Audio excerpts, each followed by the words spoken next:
Artists, storytellers, beatmakers, 2024 is here. So this news report is going to be different. I'm going to take a look forward into 2024 and also look back at the most popular gear from 2023. We'll look at some hopes and predictions for 2024, the top news stories from 2023, and all the gear you all wanted most. Let's get to the list. First, the biggest news stories from 2023. By far, the biggest news story from 2023 was Universal Audio going native with their plugins, particularly offering them for outright purchase or as part of a subscription. This news video got over 100,000 views. The Universal Audio plugins are now more reasonably priced. You don't need UA hardware to make them work, and they have consistently released more and more from their legacy collection and also brand new plugins through the whole year.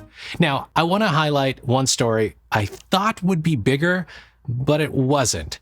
It was the release of Ableton's Push 3. For a few years now, you all have been waiting for the Push 3, and well, when it came, the response to the videos was not overwhelming.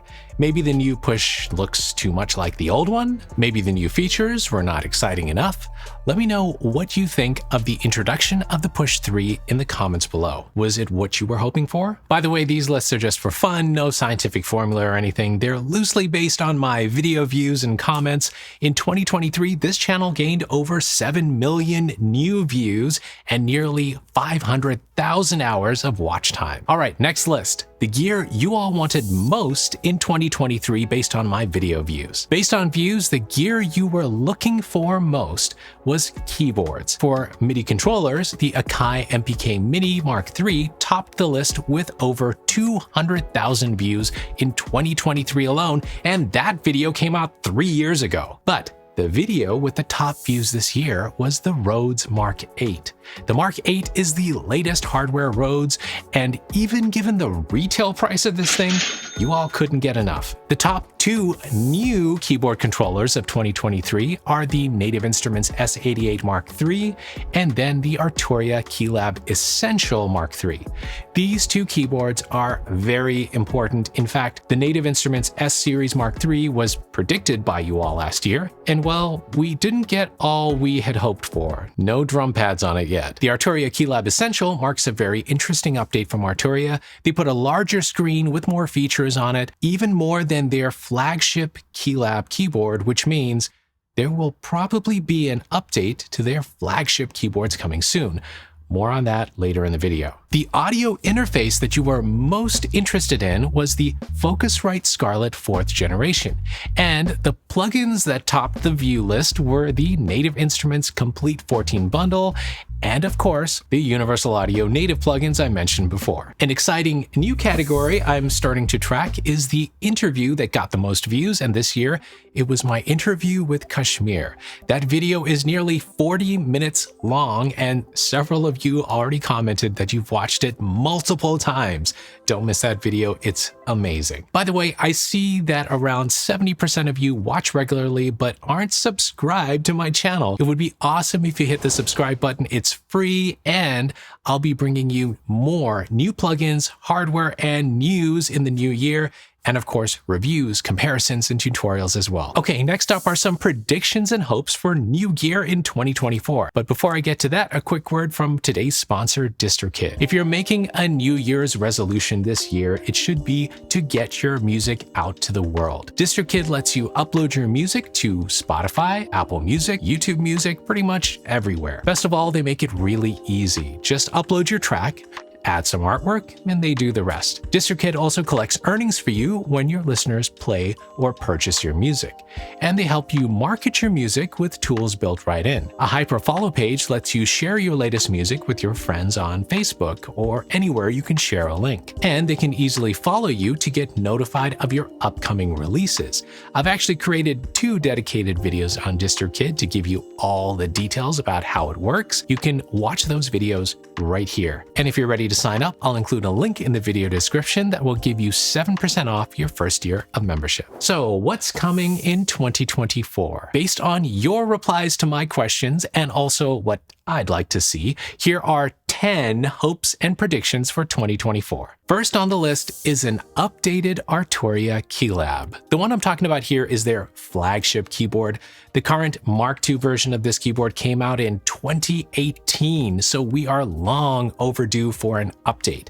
And given this year's update of the Keylab Essential, I'm hoping they'll release an update to the Premium Keylab. I hope they'll update the screen on the keyboard, which really falls short of the Native Instruments S series. And I'd love to see an onboard sequencer and standalone operation as well. Native Instruments didn't give us any standalone features on their S Mark III, so this is your chance, Arturia. So number 2, we've seen more standalone devices released this year, including the Ableton Push 3 standalone version, where they pretty much put Ableton Live into Push. We have the Machine Plus that does the same as well. I'd love to see other companies start to give us untethered versions like these. What do you think? Is this something that you're looking for in 2024? Comment below. So what about plugin predictions? Well, I expect to see AI popping up in more and more plugins. Some companies are already going overboard with the AI marketing, but I do believe the AI potential in plugins is truly useful. Sonable has done a great job in producing plugins with AI that truly feel like they're making use of AI. They released the One Knob Pure series of plugins this year, and they work very well. We're seeing other AI tools for music production, including Output's Sample Pack Creation tool that was announced not long ago. It's still in beta, so we'll probably see that mature in 2024. I've also seen some AI-assisted chord progression tools emerging, which certainly helps the song creation workflow. Okay, what else as far as plugins? Well, last year I mentioned my hope for an update to Sound Toys plugins, and well, we didn't see that in 2023. Again, another one of those things that is long overdue. Number 5 is more mergers and acquisitions. We saw some huge acquisitions this year, including Moog being acquired by InMusic, and more recently, Rode acquiring Mackie. Mackie is not a small company like Moog, so these are some big moves. We also saw Baby Audio acquire Denise Audio. I'm sure we're going to be surprised with more of these types of mergers in 2024. Okay, I've got 5 more predictions, but I want to hear from you as well. What do you want to see in 2024? What are your predictions? Leave it in the comments below. All right, next up, we've seen some incredible audio interfaces come out this year, including the Focusrite Scarlett Gen 4, the premium Neumann MT48, but one interface that tops a lot of lists still needs an update. That's the Motu M2. I'd love to see Motu come out with a new budget interface with some new features.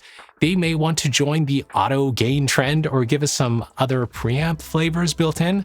Let's see what happens. Spatial audio. This has been an up and down journey through the year. There's been so much talk about it at music conferences like NAMM and AES this year, but at the same time, there's been a little pushback from home producers. I'll say this. Audio companies are adapting their products to Atmos, spatial audio. So the tools are going to be there. It's just going to be up to you to decide if you want to use them or not. Okay, the next thing I'd like to see more of is virtual studio products, things like Slate's VSX headphones, SonarWorks virtual monitoring, and even Universal Audio's Sound City plugin and their new modeling microphones. All of these products put you in a new studio environment and either let you hear your sound differently or process your sound in a virtual way. Tools like these bring the sound of much more expensive spaces and gear to your home studio, and whether they sound exactly the same as the real thing or not, I think they have a lot of potential. We may still be in the early stages of what these tools could bring us in the future, so hopefully 2024 evolves that a bit. All right. More subscription plans. I already predicted this last year, and yeah, it came true, but this one was kind of obvious. Yep, more companies have released subscription-based products in 2023, and I think we all expect to see more in 2024. The Waves subscription debacle was big news in 2023, as well as Minimal Audio's misstep in their subscription synth Current. And both those companies reversed course and hopefully learned from their mistakes. Okay, my 10th prediction for 2024 has to do with more expression. In 2023, we saw Akai introduce their APC64 with polyphonic aftertouch. Native Instruments also gave us Poly Aftertouch on their S-Series Mark III. And the biggest MPE drop of 2023, the Expressive E Osmos. Can't ignore that one either.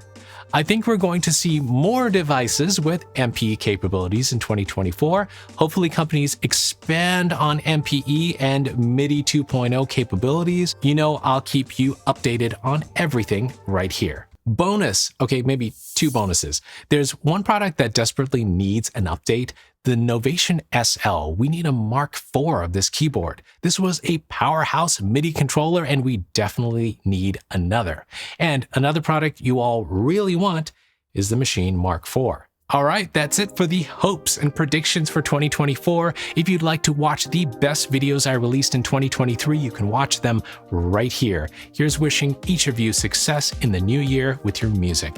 Keep learning, keep sharing, and keep making the music you love. See you next week.